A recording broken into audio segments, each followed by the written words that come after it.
फिलिस्तीनियों की आप उनकी हिम्मत देखिए। वो इजराइल 2011 में भी उन पे बॉम्ब गिराता था, उनकी बिल्डिंगें गिराते रहता था, जहां बिल्डिंग गिरती थी वहीं दूसरी जगह बिल्डिंग शुरू कर देते थे। वो अपने बच्चों को स्कूल भेजते थे, वो अस्पताल बनाते थे, वो बिल्डिंगें बनाते थे। वो कोशिश कर रहे थे कि वो जिंदा रहें और वो अपना अस्तित्व मिटने से बचाएं। आज इजरायली हुकूमत ने सरेआम खुलेआम कहा है कि वो जो गाजा में कर रहे हैं, जो नरसंहार कर रहे हैं, वो फिलिस्तीनी अस्तित्व को, फिलिस्तीनी जमीन अस्तित्व और जान को मिटाने की मुहिम है। जो 7 अक्टूबर को हुआ, जिसमें 1200 इजराइल के नागरिक मारे गए, इसमें कोई शक नहीं है कि किसी भी दुनिया में किसी भी जगह पे किसी नागरिक की जान जाए तो ये दुख की बात है। लेकिन ऐसा प्रिटेंड करना और ऐसा दिखाना कि इतिहास की शुरुआत 7 अक्टूबर 2023 से हुई थी, ये झूठ है और ये मक्कारी है। क्योंकि फिलिस्तीन के साथ जो हुआ है उसकी शुरुआत 2023 में नहीं, 1948 में हुई थी। अगर आपको उन 1200 इजरायली जानों की बात करनी है तो आपको उन हजारों फिलिस्तीनी जानों की बात करनी होगी जो 1948 से मर रहे हैं। अगर आपको उन 200 हॉस्टेजेस की बात करनी है जो हमास के पास है, तो आपको उन 10,000 फिलिस्तीनियों की बात करनी होगी जिन्हें इजराइल ने किडनैप किया है और सालों दशकों तक अपनी जेलों में रखा है, बिना किसी ट्रायल के, बिना किसी चार्ज के। आज हम यहां इसलिए हैं क्योंकि हम ये बात पूरी दुनिया को बताना चाहते हैं, और पूरी दुनिया में जो लोग ये बात कर रहे हैं हम उनके साथ जुड़ना चाहते हैं कि दुनिया में हर जान, चाहे वो जो धर्म की हो, जो रंग की हो, वो जान महत्वपूर्ण है। दुनिया में पैदा हुआ हर बच्चा महत्वपूर्ण है। ऐसा नहीं है कि गोरों के बच्चों की जानें ज्यादा कीमती हैं और एशिया और अफ्रीका और लैटिन अमेरिका के बच्चों की जानें थोड़ी कम कीमती हैं। ऐसा नहीं है कि जब यूक्रेन में गोरों के बच्चे मरेंगे तो हम आवाज उठाएंगे, लेकिन जब फिलिस्तीन में एशिया के बच्चे मरेंगे तब हम चुप रहेंगे। यह बात सही नहीं है। इजराइल ने 80 साल तक प्रोपेगेंडा के माध्यम से जो भी उन्होंने पाया है वो पाया है। उनका प्रोपेगेंडा इतना कमाल का था कि हमें एक बेसिक बात जो कि फैक्ट है, जो कि हिस्टोरिकल फैक्ट है, वो कहने में 3 बार सोचना पड़ता है कि आप चाहे आपकी कौम के साथ एक दूसरे जगह पे, एक दूसरे कॉन्टिनेंट पे जो भी बुरा हुआ, आप उसका बदला किसी तीसरी जगह पे जाके नहीं ले सकते हैं। यहां पे मौजूद हर इंसान मानता है कि यहूदियों का जो नरसंहार हुआ था 1930 और 40 में, जो जर्मन नाज़ियों द्वारा हुआ था, वो एक बहुत बुरी चीज थी। लेकिन एक और बात है, यहूदियों के ऊपर जो प्रताड़ना हुई, जो जुल्म हुए, सबसे ज्यादा जो जुल्म हुए वो यूरोप में क्रिश्चियन हुकूमतों के व्हाइट पीपल द्वारा हुए। तो उसकी जो सजा है वो एशिया के फिलिस्तीनी जो एक ब्राउन एशियन पॉपुलेशन क्यों दे। बहुत सिंपल और बेसिक बात है। अब मुझे पता है कि ये लाइन जो है इसको बहुत ज्यादा हेडलाइनों में कंट्रोवर्शियल तरीके से निकालने की कोशिश करी है, लेकिन ऐतिहासिक फैक्ट को बोलना किसी धर्म के खिलाफ नहीं है।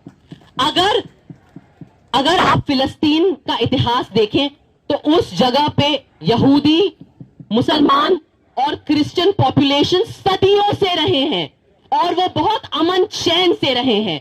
ये जो लड़ाई है ये एक यूरोपियन हिस्ट्री का कलंक है जो वो एक एशिया के देश पे ब्राउन लोगों के ऊपर आके धोने की कोशिश कर रहे हैं। ये बात करना एंटीसेमेटिक नहीं है, ये बात एक फैक्ट है।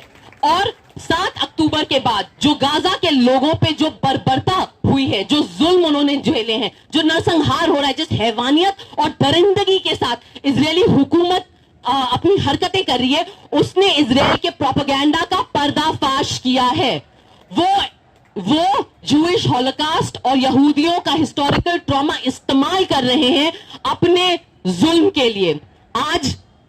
आज फिलिस्तीनियों के ऊपर जो हो रहा है उससे हमें एक चीज मिलनी चाहिए, हमें हिम्मत मिलनी चाहिए कि चाहे इजराइल जो करे, हम फिलिस्तीनी लोगों का अस्तित्व, उनकी याद, उनकी लड़ाई अपने दिल, अपने जुबान, अपने जहन और अपनी हरकतों में कायम रखेंगे। पूरी दुनिया में जो हुकूमतें हैं वो कोशिश कर रही हैं कि फिलिस्तीनियों के साथ लोग ना जुड़े, लेकिन फिर भी आम नागरिक पूरी दुनिया भर में कोशिश कर रहा है और फिलिस्तीनियों के साथ खड़ा है। मैं आज यहां से सिर्फ ये अपील करना चाहती हूं कि ये जो हमारी मुहिम है ये यहां खत्म नहीं होती है। हम सबको वापस जाना है, रोज टेक्नोलॉजी के माध्यम से, सोशल मीडिया के माध्यम से, अपने फोन के माध्यम से, ट्रेनों में, बसों में फिलिस्तीन की कहानी जिंदा रखनी है।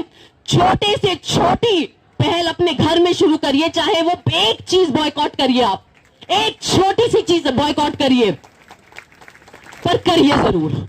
और जितना इजरायली और ज़ायनी हुकूमत कोशिश करे फिलिस्तीन का अस्तित्व मिटाने की, उन लोगों को खत्म करने की इस देश से, उतना हम सबको कोशिश करनी है कि हम फिलिस्तीनी लोगों की आवाज और उनकी जंग जिंदा रखें अपने दिल में, अपने जुबान में। एक बार मेरे साथ बोलिए, free free Palestine, free free Palestine, from the river to the sea, from the river to the sea. बहुत बहुत धन्यवाद।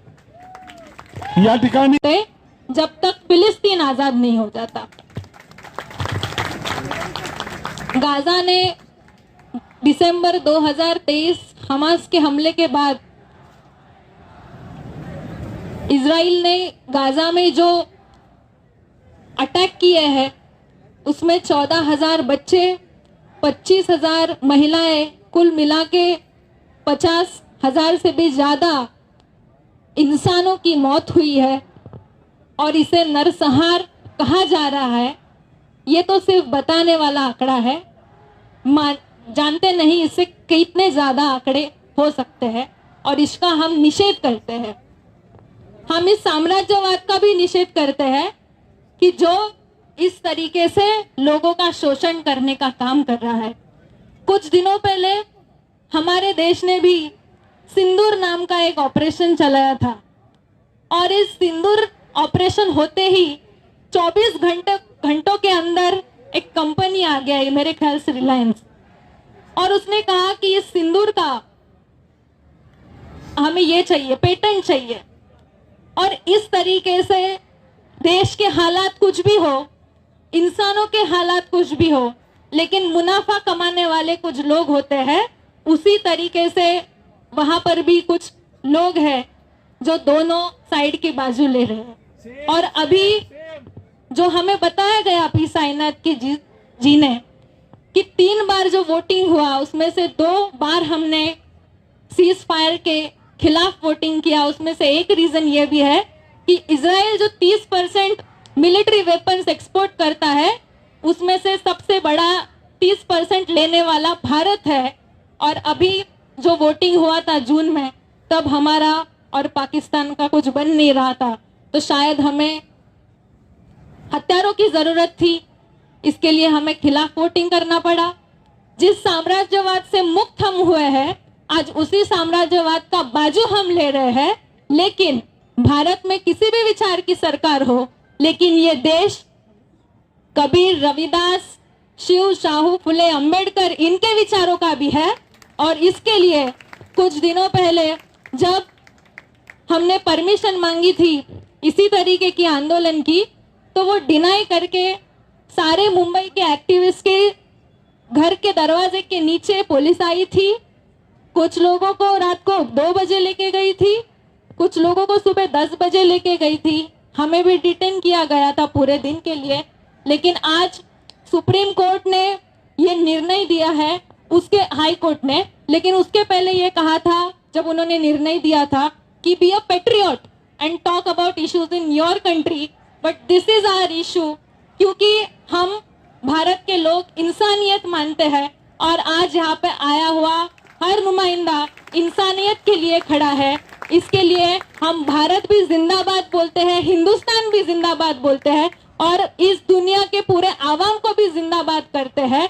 जिस तरीके से पी साईनाथ जी ने कहा कि हम उन देशों में से थे जिन्होंने फिलिस्तीन को मान्यता दी थी, और हम देते रहेंगे इंसानियत को मान्यता जब तक हम भारत के वासी हमें परमिशन मिले या ना मिले। इराक में जो लोग आज मर रहे हैं, बुरी हालात में रहते हैं, उनको बताते हैं हम लोग। यहाँ से हम लोग आप जो यहाँ आए हुए उससे उनको एक तरह से तसल्ली मिल जाएगी कि कहाँ ना दुनिया में कहाँ ना कहाँ लोग हमारे साथ है, और हम यही नहीं हैं, पूरे भारत के लोग उनके साथ है। ध्यान में रखो, कुछ आरएसएस के कुछ लोग नहीं होंगे, जाने दो ना, उससे कुछ नहीं बिगड़ता। भारत की जनता गाजा के लोगों के साथ है। अरे खाना खिलाने के लिए बुलाते हो और उनको गोली मारते हो, इतने गंदे हो गए आप, इतने गंदे, इतने नीचे स्तर पे जा रहे हैं। ये बहुत बुरी बात है। बहुत महिलाओं को, बच्चों को मारते हैं। ऐसा है कि हिटलर ने इसी तरह जू लोगों को, बच्चों को, अपने लश्कर को खून चाहिए इसलिए उनको बच्चों का खून निकालते थे और लश्कर के लोगों को में डालते थे। ये जो हुआ उसका हम लोगों ने कभी समर्थन नहीं किया, उसका भी इस देश में देश के लोगों ने हमेशा विरोध किया। हिटलर के विरोध में ये देश रहा है, वैसा नेता ना हो। आज आपके भी हम विरोध में हैं, और ध्यान में रखिए। और ये कहाँ न कहाँ खत्म हो जाएगा, खत्म करना जरूरी है। अभी फ्रांस वगैरह जैसे देश है वो भी उनके खिलाफ जा रहे हैं, ये बहुत बड़ी बात है। आप लोगों ने, इन लोगों ने जो यहाँ बड़ी मीटिंग ली, आप बारिश में सब यहाँ आए, मैं आपको बधाई देता हूँ। एक रिलीजियस को रिप्रेजेंट करने वाले नहीं है, बल्कि इंसानियत को रिप्रेजेंट करने के लिए हम सब आए हुए हैं। ये हमारे लिए बहुत खुशी की बात है, और ये बात दर्शाती है कि जो लोग जुल्म कर रहे हैं वो कभी कामयाब नहीं होंगे। जो लोग जुल्म कर रहे हैं वो अपने इरादों में कभी कामयाब नहीं होंगे। फलस्तीन आज़ाद होकर रहेगा।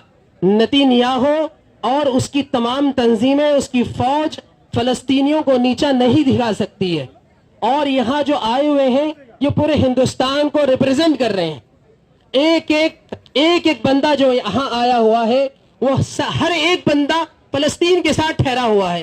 तमाम डॉक्टर्स यहाँ आए हैं, पॉलिटिशियंस तशरीफ लाए हुए हैं, और स्टूडेंट्स आए हुए हैं। और हम लोग रायगढ़ से यहाँ आए हुए हैं, और हजरत मौलाना खलील रहमान सज्जाद नदवी साहब दामत बरकातुहुम और उनकी संस्था रहमान फाउंडेशन, जिसके 22 ब्रांचेस चलते हैं ऑल ओवर इंडिया, उनकी तरफ से हम यहाँ आए हुए हैं। हम आप तमाम के शुक्रगुजार हैं और ऑर्गेनाइजर्स के शुक्रगुजार हैं कि उन्होंने यहाँ इतनी मुश्किलों के बावजूद और बरसात के अंदर उन्होंने ये प्रोग्राम को मुनाकिद किया। हम तमाम तहे दिल से तमाम के शुक्रगुजार हैं। हम दुआ करते हैं कि हमारी आंखें फलस्तीन को आज़ाद देखें, गज़ा को आज़ाद देखें। फलस्तीन जिंदाबाद, इस्राइल मुर्दाबाद। इस वीडियो को लाइक कीजिए, चैनल को सब्सक्राइब कीजिए और अपडेट्स देखने के लिए बेल आइकॉन को इनेबल कीजिए।